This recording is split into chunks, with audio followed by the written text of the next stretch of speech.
Сайн байцгаана уу үзэгчдээ, та бүхний амралтын өдрүүд ая тухтай өнгөрч байна уу? Нэм гаргийн өдөрш бүр үзэгч та бүхэндээ 19 цагаас Оллоо телевизийн уран бүтээлчид бидний зүгээс хөрөнгө дагсан бүтээн байгуулалт нэвтрүүлгээ хүргэдэг байгаа. Манай цуврал нэвтрүүлгээр үзэгч та бүхний улсад төлж байгаа татварын мөнгнөөс ямар бүтээн байгуулалтын ажлууд, манай нийслэл хотод тэр дундаа бас улсын хэмжээнд хийгдсэн бэ гэсэн мэдээллийг хүргэхийг зорддог юм а. Нэвтрүүлгийн маань өмнөх дугааруудаар нийслэлийн хэмжээнд хийгдсэн томоохон бүтээн байгуулалтын ажлуудын тухай тодорхой мэдээллийг хүргэсэн ээлжид дугаараараа та бүхэн ерөнхийдөө мэдээллийг авсан байх гэж ойлгож байна. Тэгэхээр ямар ч тач бас бид энүүдад нийслэлийн гэрэлтүүлгийн талаар сэдв хөндөж байна. Тэгэхээр манай нийслэлийн маань талаас илүү хувийг нь яхаарахгүй гэр хороололд ажиллаж амьдарч байгаа бас иргэд маань эзлэж байгаа. Тэгэхээр энэ хэсэгт маань бас гэрэлтүүлэггүй улмаас нэлээд олон асуудлууд үүсдэг. Хүн болгон л ер нь бас төв газраар суурьшдаг байсан ч гэсэн хамаагүй гэрэлтүүлгийн тухай олон асуудлыг хүнддэг байгаа. Тэгвэл нэвтрүүлгийнхээ энэ дугаараар бид сүүлийн жилүүдэд төсвийн бас тэлэлт нэмэгдэж байгаагийн хэрээр тэгвэл гэрэлтүүлэг гэсэн энэ сэдв рүү бас хэр их хөрөнгө зарцуулагдаж түүний хэрээр бас ажлын үр дүн ямар төвшөнд гардаг вэ гэсэн мэдээллийг бэлтгэхээр зорилоо.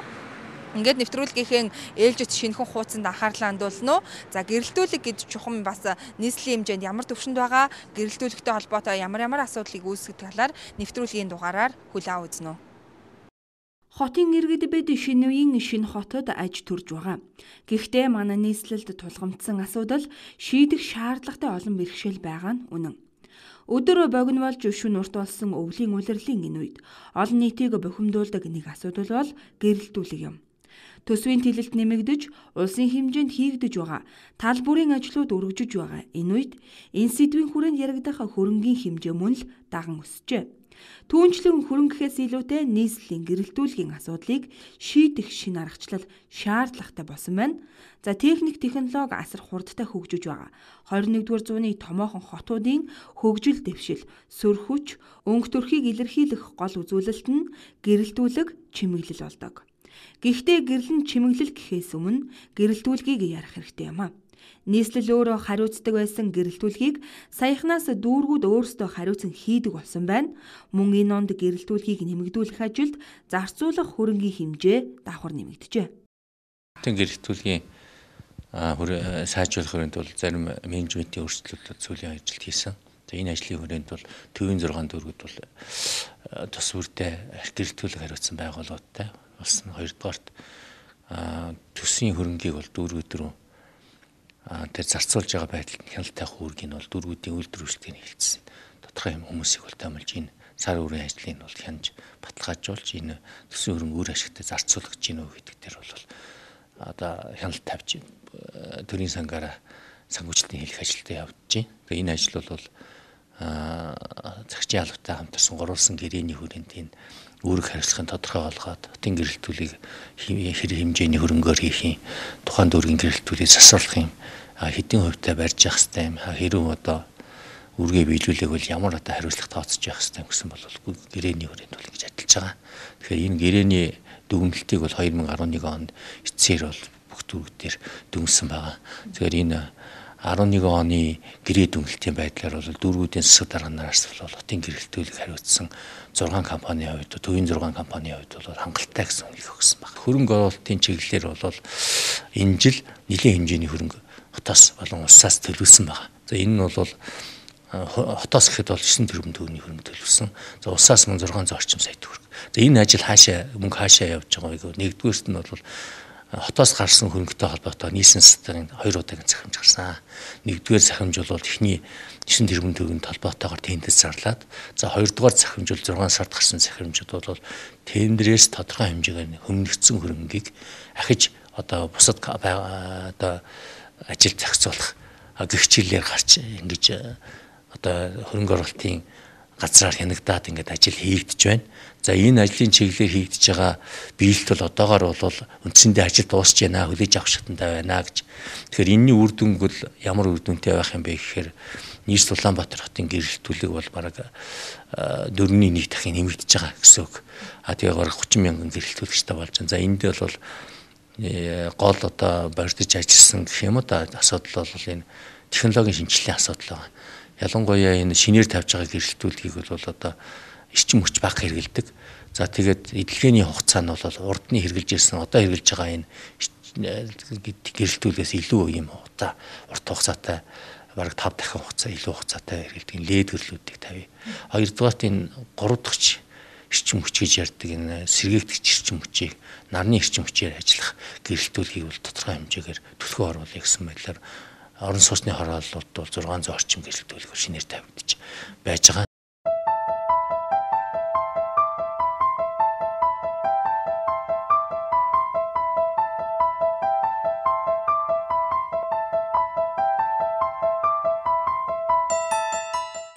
Зарим байгууллагууд жишээлбэл одоо гадна талынхаа тогтчлтыг хийж чад гэрэлтүүл тасалчдаг. За мөн одоо энэ холбооны болон энэ дулааны шугамшуулжийн газрууд бол энэ дулааны зарим шугамшуулжээ солиод гэрэлтүүлгийг ингэж шалгаснаас болоод одоо хизээ засах нь тодорхой байхгүй.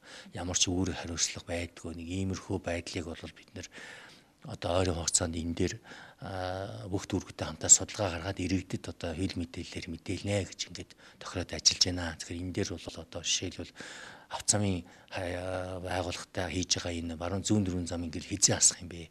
Хэрвээ энэ хугацаанд асахгүй болвол цаашдаа энэ тэрэн дээр замын авто замын зөрчил гарах юм уу? Хүн гимтэж одоо дээрэм нэрэмд адны хаалганд өртөх юм бол энийг хэн хариуцлага нь хүлээх юм бэ гэдэг дээр бол тодорхой мэдээллийг хүмүүст өгнө гэсэн чиглэлээр бид ажиллаа зохион байгуулж байна. Сүүлийн жилүүдэд улсын төсвийн тэлэлт нэмэгдснээр түүнийг даган хөрөнгө оруулалт бүтээн байгуулалтууд тодорхой хэмжээгээр бас ахицтай байгаа. За өнөөдрийн нэвтрүүлгийн сэдвээр хөндөгдөж байгаа гэрэлтүүлгийн тухайд гэвэл за хөрөнгөний асуудал 4 дахин нэмэгдэж за түүнийг даган нийслэл хотыг маань бас гэрэлтүүлж байгаа. Гэрэлтүүлгийн асуудал маань бас тооны хэмжээгээр бас нэмэгцээ. Гэхдээ өвлийн улирлын ялангуяа энэ цаг үеэр бол бас гэрэлтүүлгийн ашиглалт болоод за зарцуулалт за тэгээ түүнийг арчлан хамгаалах асуудал нэлээд хүндрэлтэй байдаг байна. За дэлхийн өндөр хөгжилтэй орнуудын тухайд бол энэ асуудлыг тодорхой түвшинд бас шийдвэрлэж чадсан байдаг учраас гэрэлтүүлэг бол нэг асуудал болдоггүй гэсэн юм мэдээлэл байна. За тэгэхээр ямар ч тач бас гэрэлтүүлгийг дагсан түүнийг дагсан бас гэмтэргийн гаралт зөрчлийн тоо бас манай нийслэлийн хэмжээнд бас нэлээдгүй өндөр байдаг. Тийм учраас бас энэ талаарх бид холбогд халбаны үнээс тодрууллаа. Тэгэхээр энэ мэдээлэлд анхаарлаа хандуулцгаая. Гэр хороололд амьдарч байгаа иргэд нийслэл хотын нийт хүн амын талаас илүү хувийг эзлэж байгаа. Иймд гэрэлтүүлэггүй гудамж талбай нийт эзэмшлийн газрууд их байгаа нь харагдаж байна.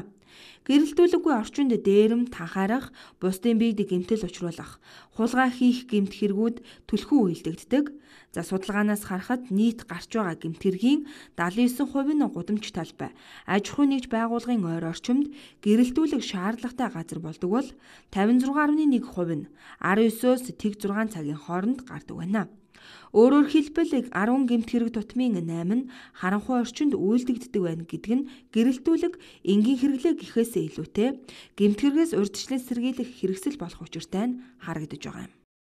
За ер нь бол шөнийн цагаар өглөө харанхуй гудамжинд ойр орчимд ер нь согтуу иргэд гэмт халдлагад өртөж хамгийн нэн тэргуунд одоо жишээлбэл дээрэмдүүлэх, хэзүүлээ булаалгах, за гудамжинд осгож өгөх гэх мэтчлийн юм тохиолдлууд гарч ийн л да. Өвлийн улиралд бол тэгэхээр ер нь гэрэлтүүлэггүй орчинд л ер нь энэ төрлийн гэмтрэг үйлдэх магадлал нь өндөр байдаг. За гэхдээ бол одоо дүүрэг камерын системд хамрагдсан учраас одоо гэмтрэг үйлдэгдсэн тохиолдолд гэмтрэг илрэх магадлал өндөртөө.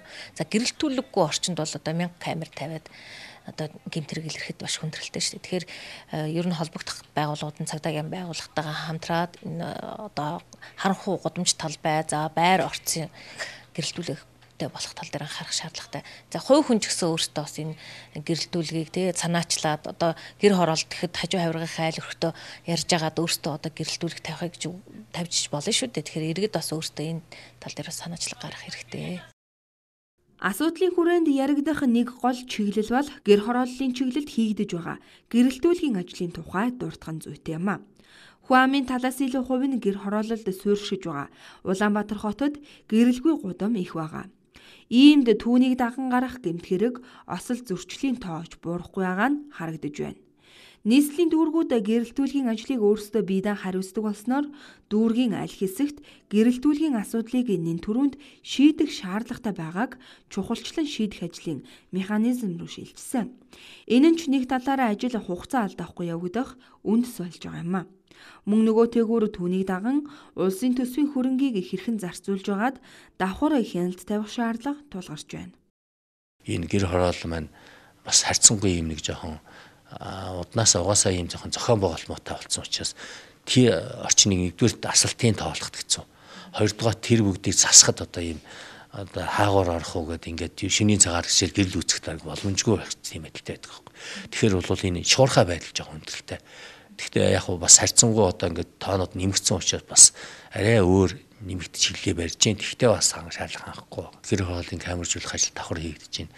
За тэгээд энэ дүүргүүдээс зарим бас авж байгаа арга хэмжээ байгаа л да хэсгийн дарга нартай байнга мэдээлэл авдаг өгүүлцдэг ийм систем эрэхтэй буцаад явах системгаар сайн ажиллаж чадах юм бол энэ хулгайны асуудал дээр бас арай гайгүй болох шинж ажиллагдаж байгаа. Тэгээ энийг яагаад ярихад шаардлагатай юм бэ гэхээр энэ болвол яг ажлын чанарт айгүй муугаар нөлөөлдөг нэг ийм юм байнга давтагдж байдаг.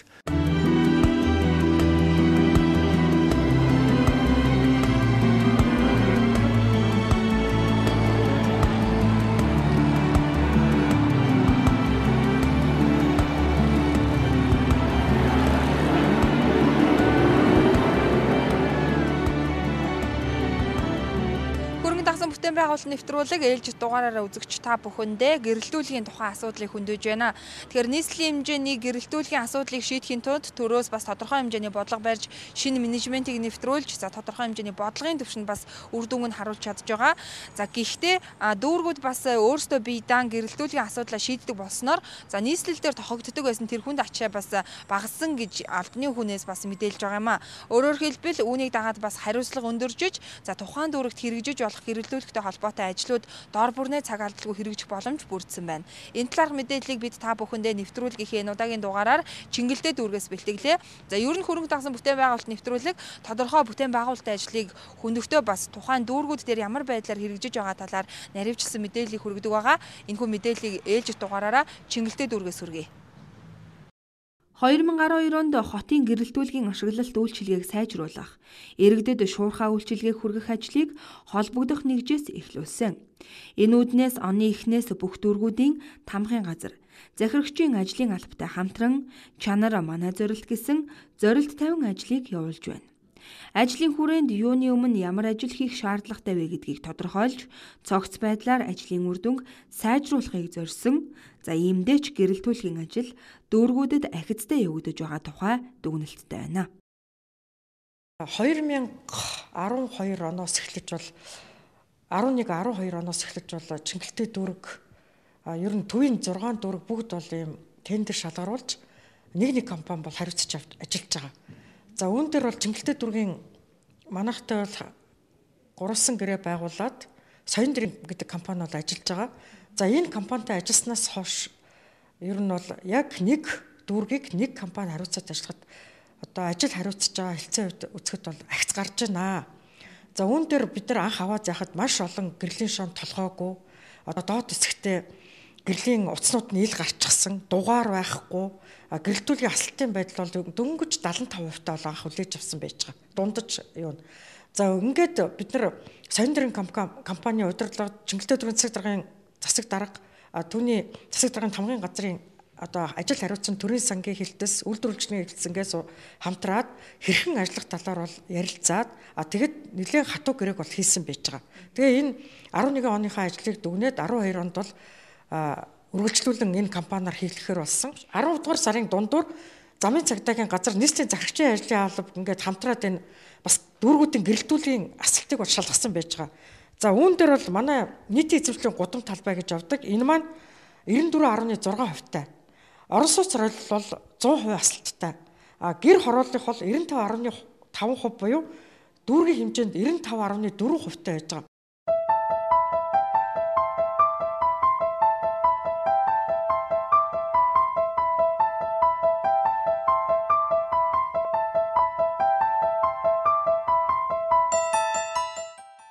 Нийслэл хотод өнөөдөр 30 мянга гаруй гэрэлтүүлэг хотыг гэрэлтүүлж байна. За одоогоос 2-3 жилийн өмнөх нь нийслэлийн хэмжээнд ердөө 14 мянга гаруй гэрэлтүүлэг байжээ.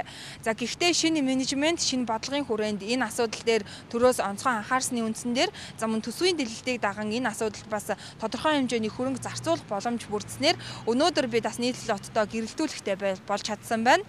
За гэхдээ гэрэлтүүлэхийг бас түүний ашиглалт болоод зарцуулалт за тэгээд хамгаалалтын тал дээр бас түлхүү анхаарах чухал асуудал байгаа гэдгийг бид бас энэхүү нэвтрүүлгийг бэлтгэх хугацаанд олж харлаа.